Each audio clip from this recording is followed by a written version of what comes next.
bagaimana filosofinya, dan juga kita akan melihat bagaimana relasi pusat dan daerah di dalam otonomi daerah.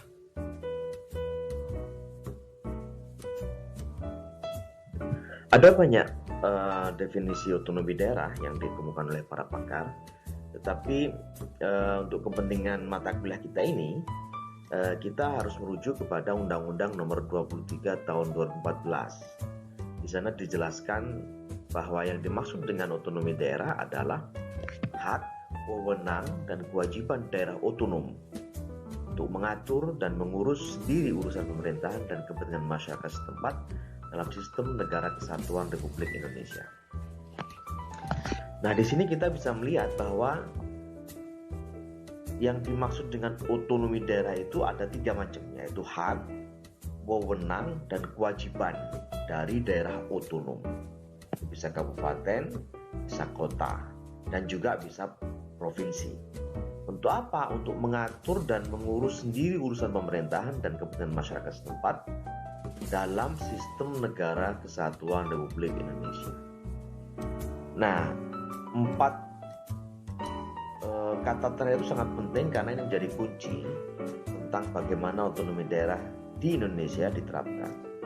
Bahwa daerah-daerah otonom, kabupaten, kota, provinsi itu memiliki otonomi untuk mengatur dan mengurus diri mereka sendiri, itu oke, boleh. Tetapi pelaksanaannya itu harus diletakkan dalam kerangka negara kesatuan Republik Indonesia. Artinya apa?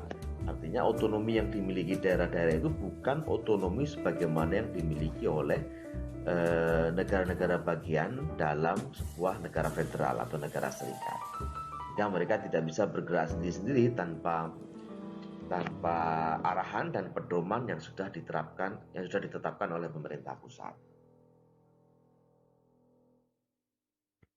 Nah, sekarang kita lihat bagaimana filosofi otonomi daerah.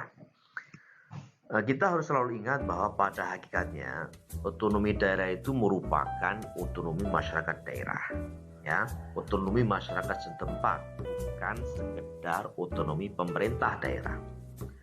Tentu pemerintah daerah itu merupakan penanggung jawab dan penyelenggara kegiatan-kegiatan pemerintahan di daerah, tetapi hak otonomnya itu sebenarnya berada di masyarakat. Karena itu di dalam implementasinya, pelaksanaan otonomi daerah itu harus selalu berorientasi kepada rakyat atau kepada masyarakat. Kenapa? Ya karena pada hakikatnya otonomi daerah itu sudah ada jauh sebelum konsep otonomi daerah itu diformalkan di dalam undang-undang. Bahkan konsep itu sudah diterapkan atau sudah ada jauh sebelum negara itu lahir. Karena itu sekali lagi orientasi otonomi daerah itu harus dari rakyat, oleh rakyat, dan untuk rakyat. Ini merupakan konsep yang sangat penting yang harus kita pahami ketika kita mendengar atau mungkin nanti menerapkan otonomi daerah di masyarakat. Nah, sampai di sini kita bisa menjawab pertanyaan siapa sesungguhnya yang harus menjadi penikmat kue otonomi daerah itu, atau penikmat benefit atau manfaat dari otonomi daerah itu. Kita bisa menjawab dengan tegas sekarang bahwa seharusnya yang menikmati otonomi daerah itu ya masyarakat setempat, ya, bukan hanya elit-elit politik lokal. Kenapa? Karena otonomi daerah itu digunakan dan diorientasikan untuk masyarakat, sehingga masyarakat yang mendapatkan manfaat sebesar-besar dari otonomi daerah itu. Nah, untuk itu dalam pelaksanaan otonomi daerah, masyarakat seharusnya menjadi subjek, bukan objek otonomi daerah. Dia menjadi pelaku atau penggerak otonomi daerah itu sendiri. Pertanyaannya adalah, kemudian bagaimana masyarakat dapat menjadi subjek otonomi daerah, bukan objek otonomi daerah? Jawabannya adalah posisi masyarakat di dalam proses atau pelaksanaan otonomi daerah itu tidak boleh marginal, ya.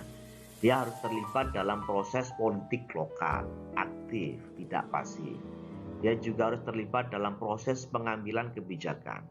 Dia juga harus terlibat dalam proses implementasi kebijakan itu, memonitoring kebijakan itu, mengevaluasi kebijakan itu, dan memberikan masukan-masukan kepada pemerintah sebagai penyelenggara pemerintahan tentang bagaimana kebijakan itu bisa lebih baik dilaksanakan di masa depan. kuncinya adalah partisipasi masyarakat. Jadi tanpa partisipasi masyarakat, otonomi daerah tidak akan mencapai hakikatnya, tidak akan mencapai tujuan yang diharapkan.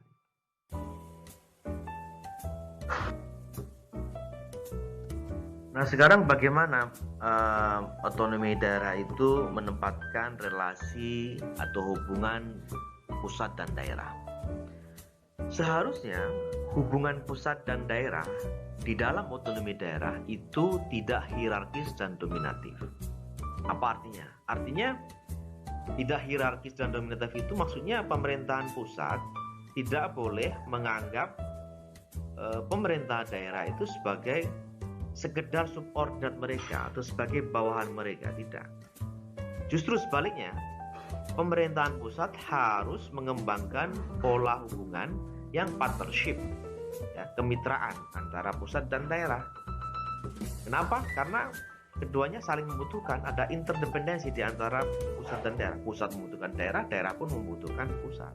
Karena itu hubungannya tidak boleh dominatif. Artinya pemerintahan pusat itu mendominasi pemerintahan daerah secara penuh. Nah, ini tidak dibolehkan dan tidak dianjurkan, disarankan di dalam praktek otonomi daerah. Sekali lagi, relasi atau hubungan pusat dan daerah di dalam otonomi daerah itu satu, hubungannya tidak hierarkis dan dominatif, ya. Pemerintah pusat tidak menganggap daerah sebagai bawahan atau subordinat. Yang kedua, relasi yang dikembangkan seharusnya relasi yang bersifat partnership dan interdependensi. Partnership artinya kemitraan, interdependensi artinya ya saling membutuhkan, saling tergantung antara pusat dan daerah. Tidak ada yang lebih penting di antara satu sama lain.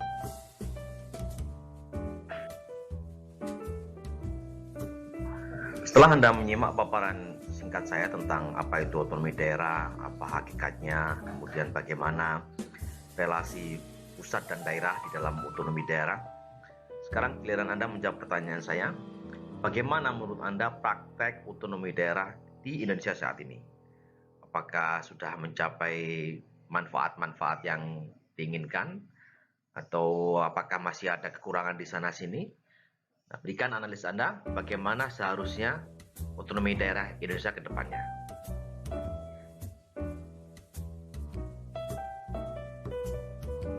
Demikian kuliah kita kali ini, mudah-mudahan ada manfaatnya. Sampai jumpa pada kesempatan lain. Terima kasih. Assalamualaikum warahmatullahi wabarakatuh.